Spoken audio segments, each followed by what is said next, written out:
Om Namo Bhagavate Vasudevaya. Reading from Shrimad Bhagavatam, Canto 5, Chapter 2, titled The Activities of Maharaj Agnidra, text number 12. Lokam pradarshaya suhrittamatavam me yatratya ittamurasavayavavapurvau अस्मद्विदस्य मन उन्नयनौ बिभर्ति बहुअद्भुतं सरसरास सुधादिवक्त्रे. Translation and purport by His Divine Grace A.C. Bhaktivedanta Swami, Srila Prabhupada ki jai. Translation. O best friend, will you kindly show me the place where you reside? I cannot imagine how the residents of that place have gotten such wonderful bodily features as your raised breasts, which agitate the mind and eyes of a person like me who sees them. Judging by the sweet speech and kind smiles of those residents, I think that their mouths must contain nectar. Purport by Srila Prabhupada.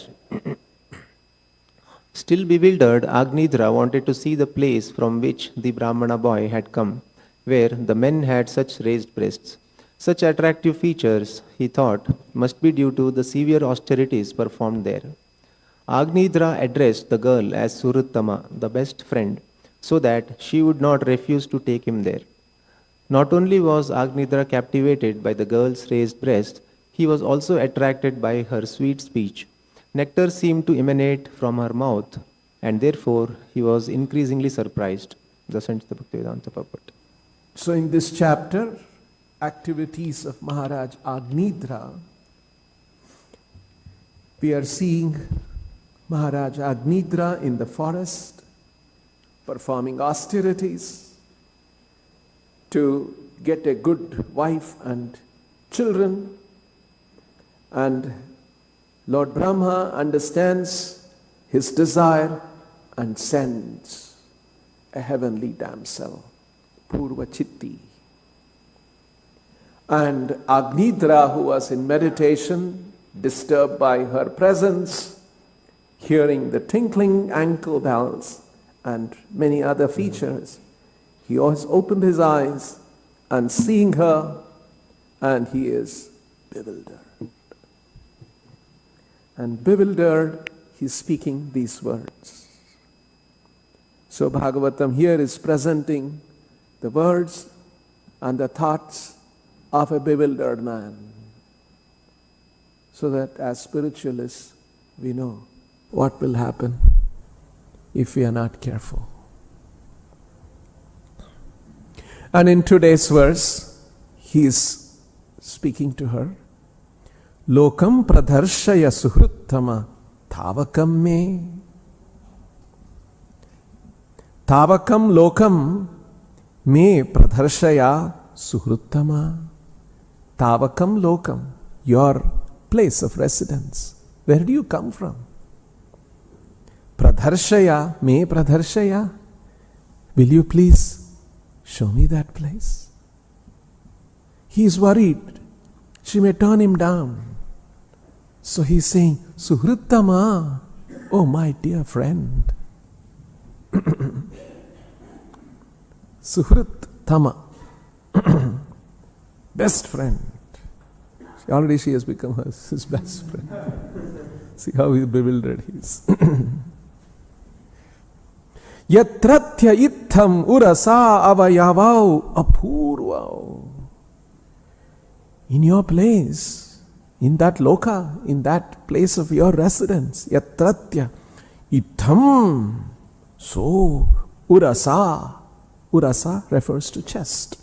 Avayavau means different bodily features, bodily parts. Apurvau. Oh, never seen such things before. So it looks like everybody there has such yatratya itham urasava avayavau apurvau.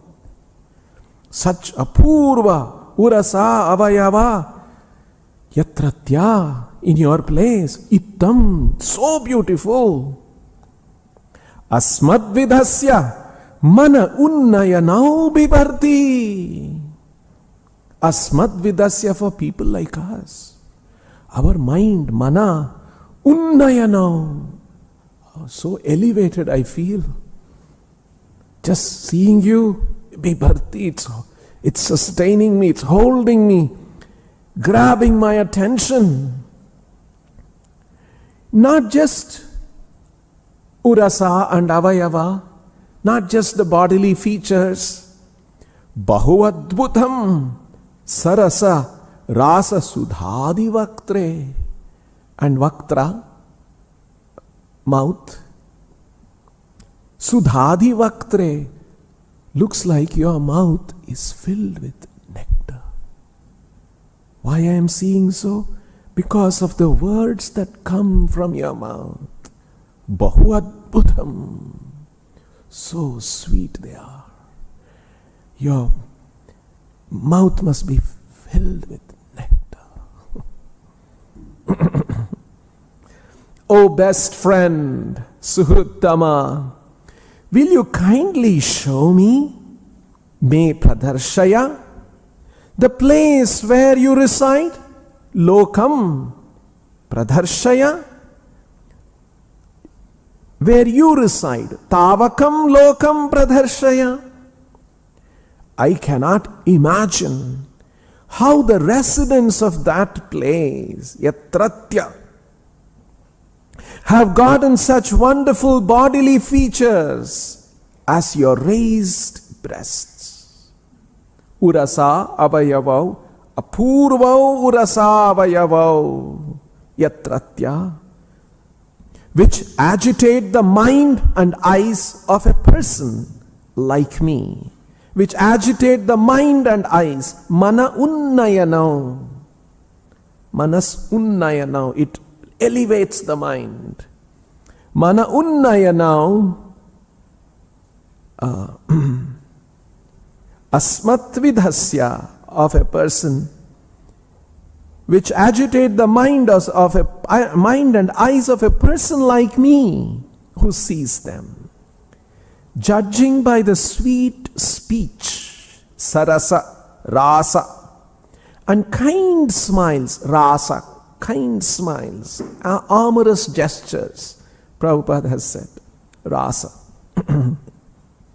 Of those residents, I think, sudhadi vaktre, their mouths must contain nectar.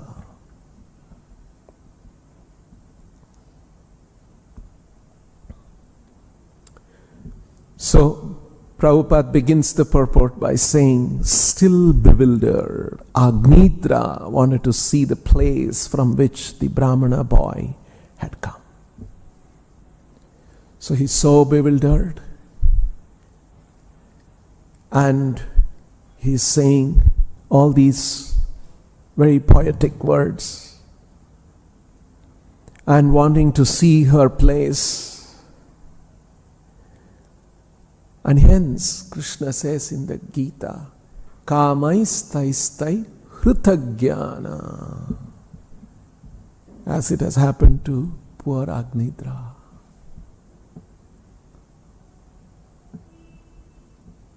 Hrutagyana has happened to him. That's the effect of kama.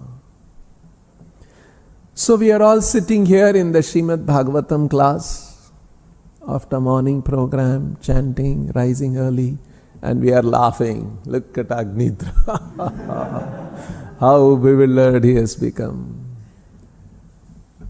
But the fact is, every one of us can become bewildered. That's the power of Maya. It's not just Agnidra. Every one of us can become Hritagyana.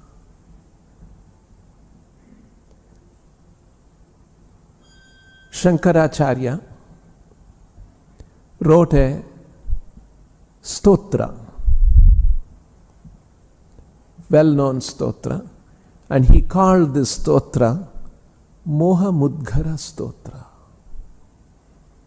Moha means illusion. Mudghara means to smash.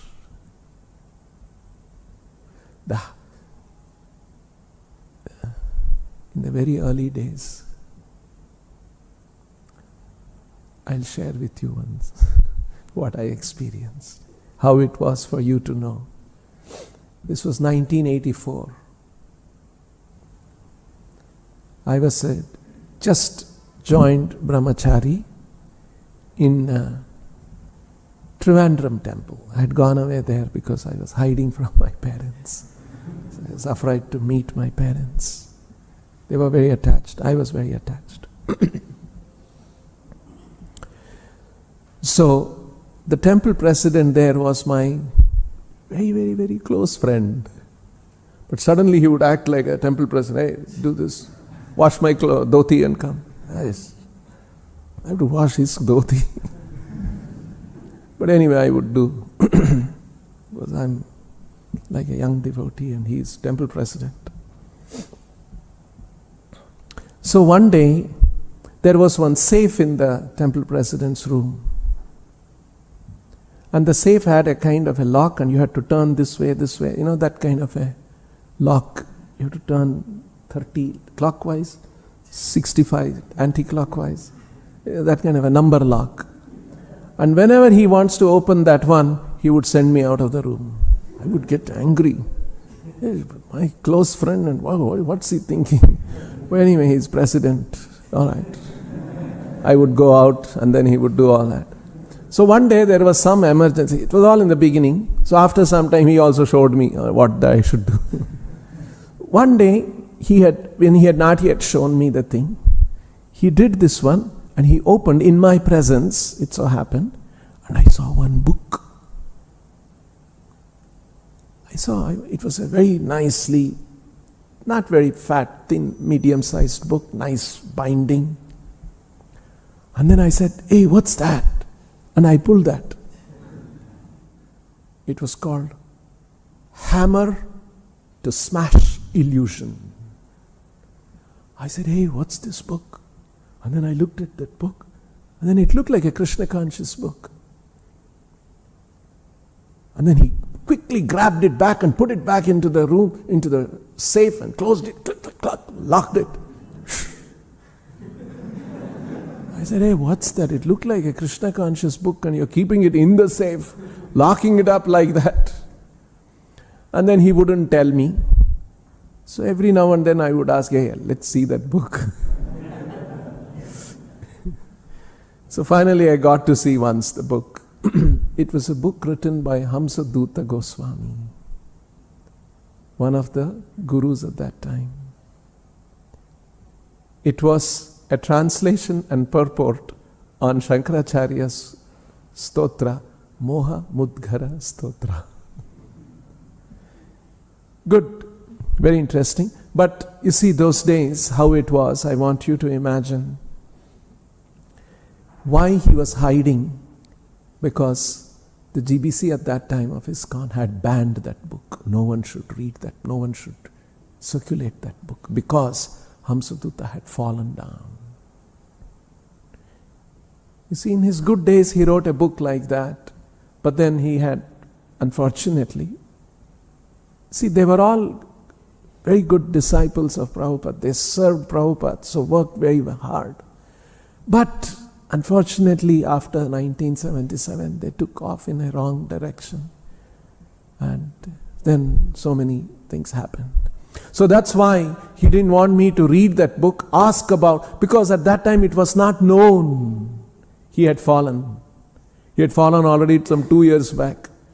You see how information flow was not happening those days. Today, if something happens in America, in few seconds, everybody will be knowing here.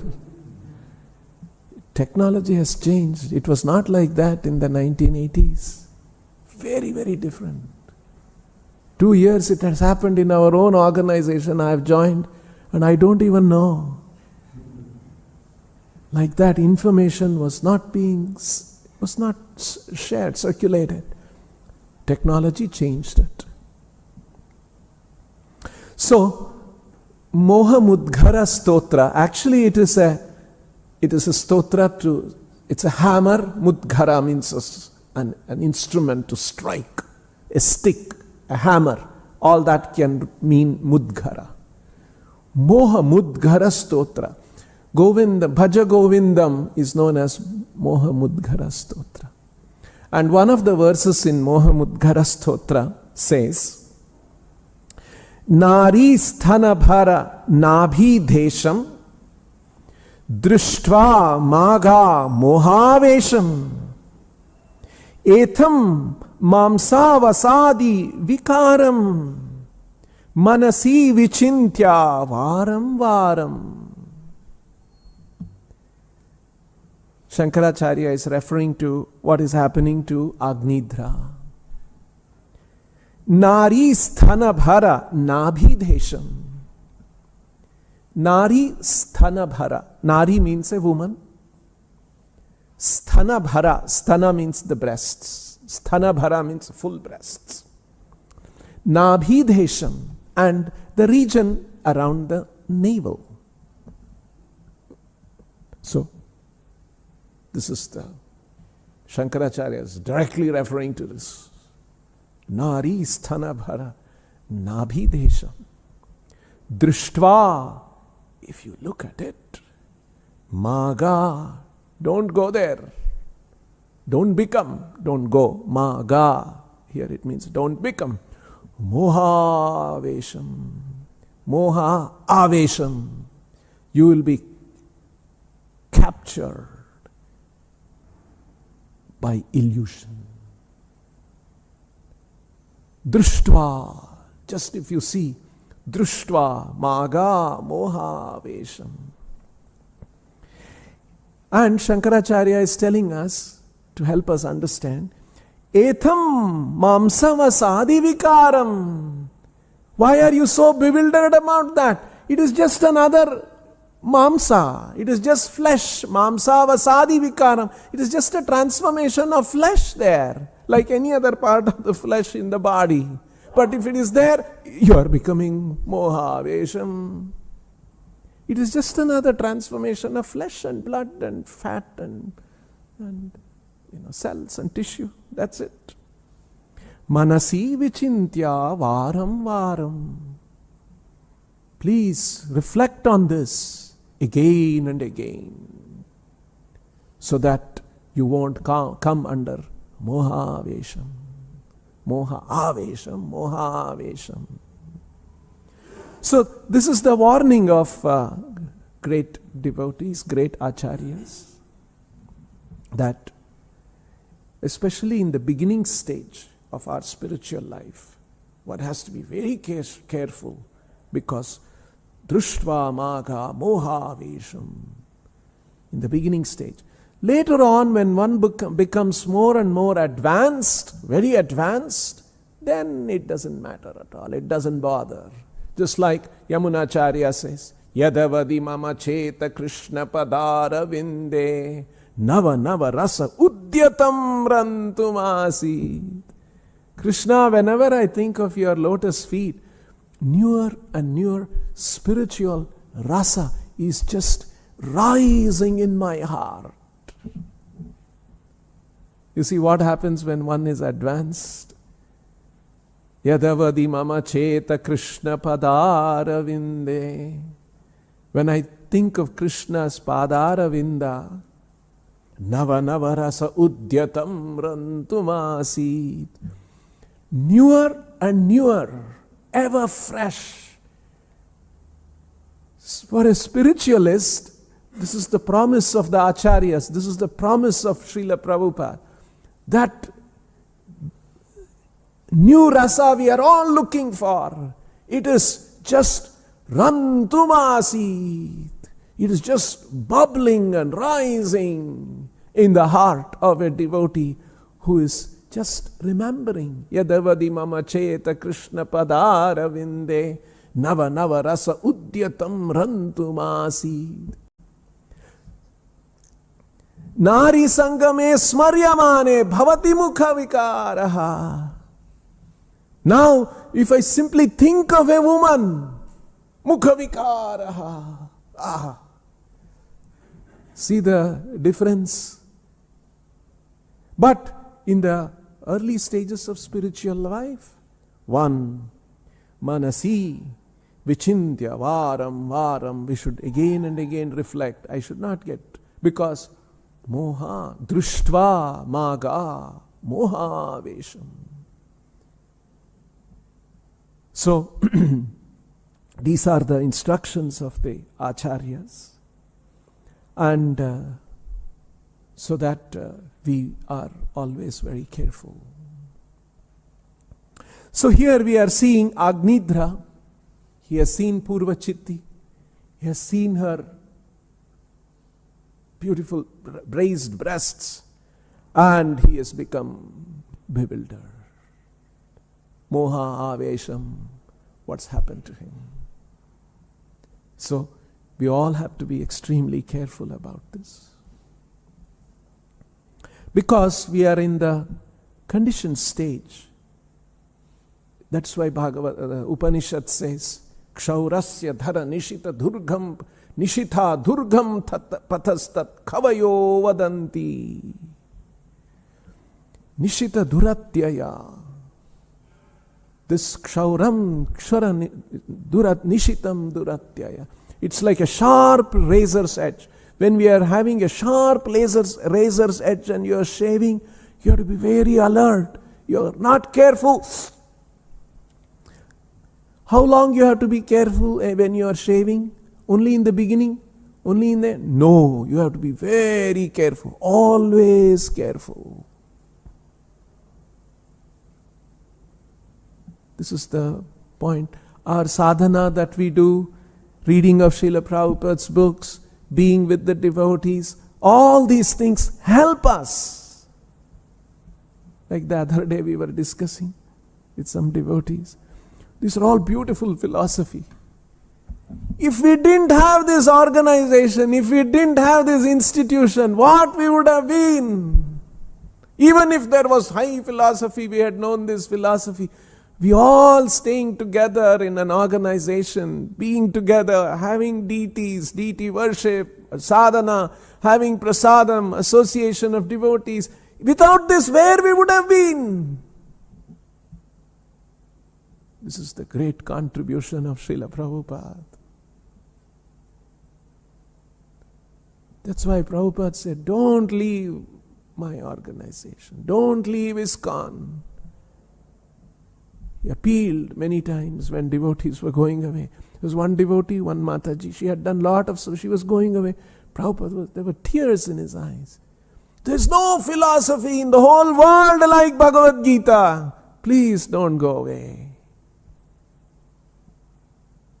See how Prabhupada was appealing. So, actually, Krishna consciousness is a very advanced philosophy, what the Bhagavatam teaches. Why we are saying all these things? Why? Don't get bewildered. This is just mamsa vasadi vikaram. It is just a transformation of flesh and blood and tissue and cells, and that's it. Don't come under moha vesham. Because we have to understand who we are. What is this Purvachitti, how beautiful she is, all those things. But if the soul in Purvachitti leaves, she'll be just a flesh which has to be just dealt with. Just see. I've told this story before also, I think. I read in the newspaper some time back. In Delhi, very upmarket place, rich residential area. It was some apartment probably or something. And there was a model, a woman. She must have been very beautiful. She was living in the house. And the neighbors knew she would be dressed up, she would go down, go drive in the car and come back. All that. People had seen. She was a model. So one day, suddenly in the neighborhood of that house, they felt some unbearable smell. And they were trying to figure out, some rat has fallen dead or something. It was unbearable. And then they started thinking and discussing among the neighbors, what is this? And then they started thinking, you see, our neighbor, model, where she lives. We have not seen her last few days, don't you think? And they all remembered, everybody said, yeah, she used to go at this time, but we have not seen her. And then they came near the house, more closely, and they saw at the doorstep, there was some liquid. And they saw that was the source of the smell, unbearable smell. So they thought. They called the police, they knocked the door and nobody was opening. And then they called the police forcibly opened the door and they went and saw she had hung herself from a fan a few days ago. And the body had decomposed. And there were, whatever happens in that decomposed body, the juice cup. Unbearable smell. Just see, when the soul is present, what's happening to Agnidra? When the soul is not there, it is mamsa vasadi vikaram. It's undergoing vikaram, transformation. The same mamsa vasadi vikaram. We can't bear. See how it is? So our acharyas, our Vedic literatures are trying to find out what is it that is making this mamsa vasadi vikaram very beautiful or unbearable. What is the difference? That's why when Prabhupada went to MIT and such big universities, he said, is there a department which studies what is the difference between a dead body and a living body? This is the difference. This is the point the acharyas, our Vedic literatures are teaching.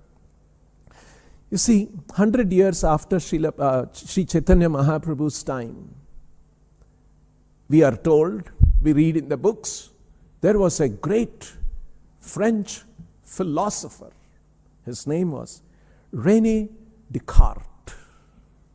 He was a mathematician, a philosopher, and so on. If you remember Descartes' formula, some theorem, something we have read in the in mathematics. René Descartes. He, one day, a philosopher, definitely a philosopher, thinker. One day, he got worried. His worry was, do I exist? So he started worrying, do I exist? When I go to sleep, I dream. And then I wake up. Is this also another dream? And so he started worrying, do you really exist? In fact, he had some other worries also. In the dream, 2 plus 2, is it 4 or something else? He was a thinker, basically. And so he started thinking, he was worrying, and then he concluded, the very fact that I am worrying shows that I exist. And so he came up with a philosophy. He wrote some books and articles on that. And so he coined an expression in Latin, which means cogito ergo sum, which means I think, therefore I am. This is the translation, modern day translation. I think, therefore I am. It means, cogito ergo sum means, I think, I'm thinking. The very thinking shows that I am existing. So, from a Vedic perspective, here what René Descartes, what he was experiencing and what he was expressing was, thinking is going on, and hence, who is thinking? I am thinking, and hence, I exist. What we say in our Vedic understanding is, there is a soul. The soul has cogito, has cognitive functions. And one of the cognitive functions of the soul is thinking. And that when we are in this material world, the mind does that thinking. So, I think, therefore I am. For him, the thoughts were an important indication of his existence.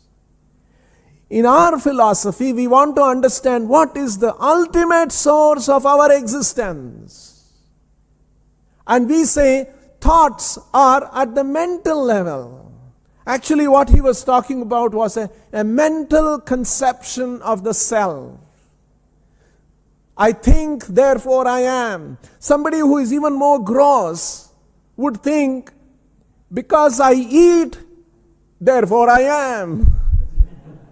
When he's in a bodily consciousness of life, right? Bodily concept of life. We call that all the Srila Prabhupada's beautiful expressions. Bodily concept of life. I eat, therefore I am. Somebody can think, because I eat, I enjoy, it's all very relishable, this is my life. So such a person is on a bodily concept of life. And René Descartes was probably in a mental concept of life. I think, therefore I am. Someone else could say, I solve, therefore I am. I can solve problems. I'm very intelligent. So intelligence is another aspect of ourself. But all of these are external. The ultimate self, I am, who am I, is I experience, therefore I am. I'm aware, therefore I am. Awareness, consciousness is the ultimate indication of our presence, and that consciousness is non-material. You see? So, when you think of 100 years after Chaitanya Mahaprabhu's time in a Western country, in France, René Descartes was figuring out mental concept of life. Look what our acharyas had done. They had already said there is body, there is mind, there is intelligence, there is the soul. And the soul from where the consciousness is coming.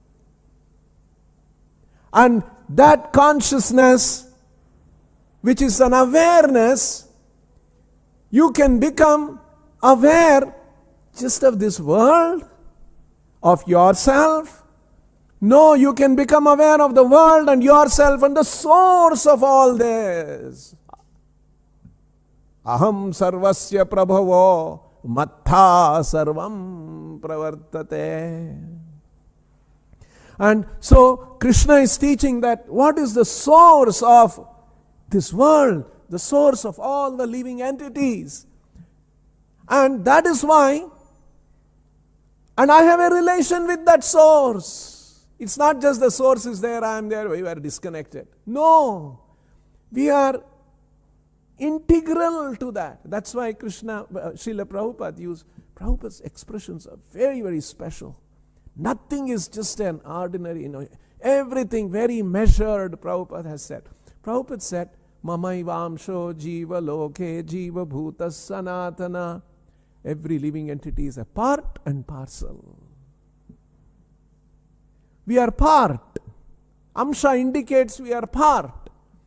Amsha also indicates we are parcel. Parcel meaning, we can explain it in different ways. An integral, essential part in one sense.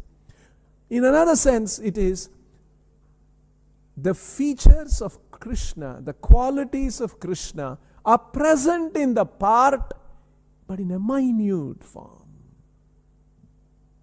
Krishna is a person, we are a person.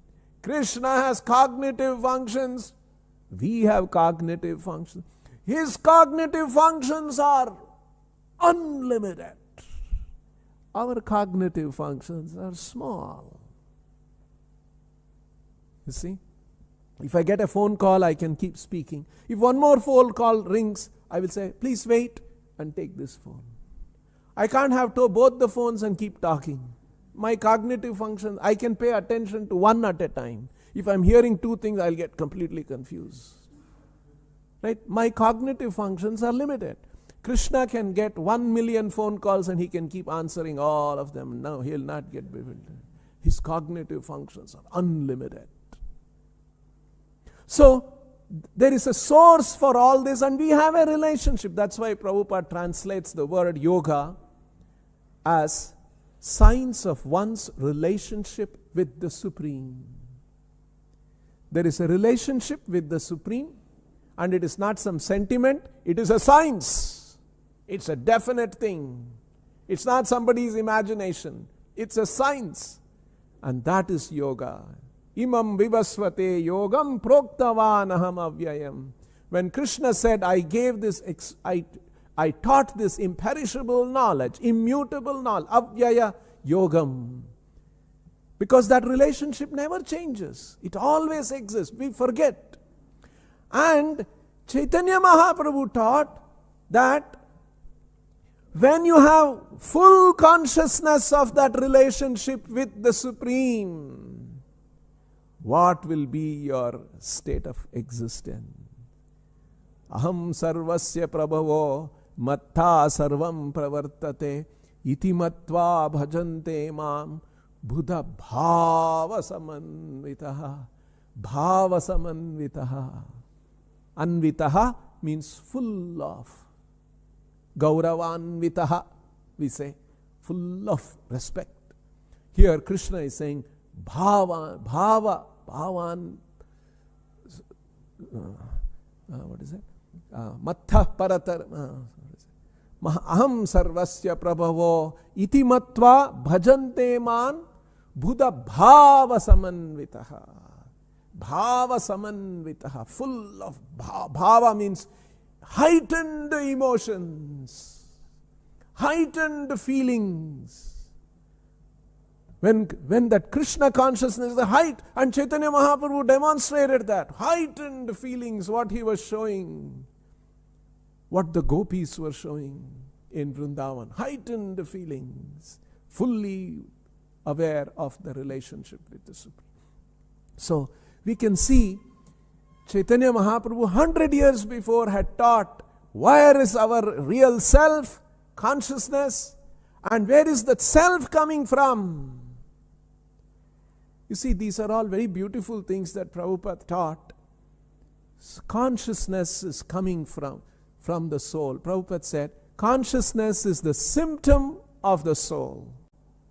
Right? These are all beautiful articulation, expressions Prabhupada has taught. Now, where did Prabhupada bring this idea? Right? Consciousness, I'll finish this, just 2-3 minutes more I'll take. There is the soul and there is a consciousness. And it is a consciousness which gives awareness. Right? Moment we see sunlight, we know sun is present in the sky. This is an example Prabhupada gives. So where is how Prabhupada is describing? All these things are there in Bhagavad Gita. I'll show you how. Very minutely we should read Bhagavad Gita. Very minutely we should, very intimately we should know the shlokas. Because Krishna's words these are. Don't take it lightly.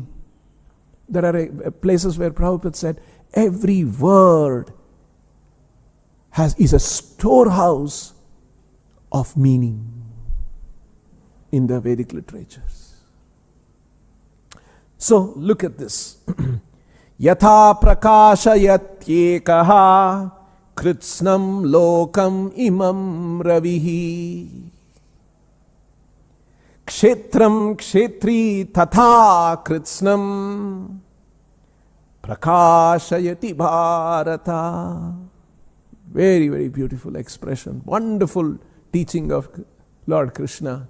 He's saying, Yatha prakashayati ekaha kritsnam lokam imam ravihi. He's referring to Ravi. Ravi is the sun. What does the sun do? Prakashayati. It illuminates. What does it illuminate? Kritsnam lokam imam ravihi. Kritsnam means entirety. Kritsna in Sanskrit it means entire. Entire, all the lokas prakashayati. How many ravis? Ekaha. One ravi prakashayati. Look at this.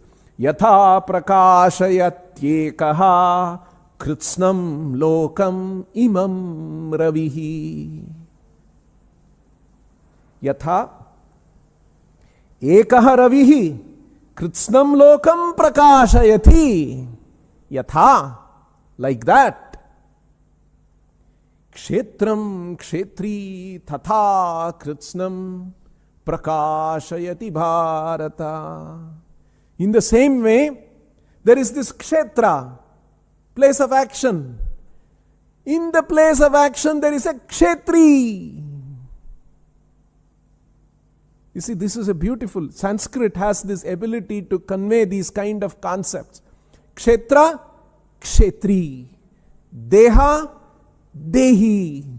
Sharira, shariri, sharirinaha. Krishna uses all these words. In English, if you say car, kari, you cannot say. You have to say car driver. Machine, you cannot say machini. You have to say machine operator. So in the same way, kshetram kshetri tatha kritsnam prakashayati bharata. So there is one kshetri, one resident in this kshetra, one operator in this kshetra. Kshetram kshetri tatha kritsnam prakashayati. One kshetri situated in this kshetra. It's one kshetri. That's why you may sleep today and get up. Tomorrow you are not another person. You are same person. Same kshetri is there. When you were a child, the same kshetri was there. Dehino sminyata dehe kaumaram yavan. Same kshetri. That's why when our parents see, they say, my dear son. They gave birth to. When we were born, we were this small. Our mother could hold like this. Each one of us. Today what we have become. You see. But the kshetri is what the common. Deha has changed. So, kshetram kshetri tatha kritsnam. Kritsnam kshetram. Entire body, ekaha, kshetri, prakashayati, illuminates. Illuminates what? How does this kshetri prakashayati? Krishna has used word kshetri, kshetram prakashayati. What is that illumination? That illumination is how the kshetri is aware. Illuminate, prakasha is actually illumination, right? Becoming aware. That's why you see the Prabhupada's translation. Beautiful. O son of Bharata, as the sun alone illuminates all this universe, so does the living entity, one within the body, illuminate the entire body. Prabhupada doesn't stop there. Illuminate the entire body by consciousness. So it's the consciousness that is a characteristic of the soul. And that consciousness, that's where our real self resides. Not at the body, not at the mind, not at the intelligence. And we think we are the body because there's another element called the false ego which is bringing this misunderstanding. But our real self is at the level of the soul. Kshetram kshetri tatha kritsnam. In the same way, tatha kritsnam prakashayati bharata. So, these are all very beautiful concepts. 100 years before Chaitanya Mahaprabhu had taught all these wonderful things. 100 years later, in France, they are still thinking about, I think, therefore I am. You see the level of our philosophy compared to what these other Western philosophers have taught. But it is not known. So we have to share this with everyone and with the world. That was the mission of Srila Prabhupada. We'll stop here. Grantaraj Shrimad Bhagavatam ki, Srila Prabhupada ki jai.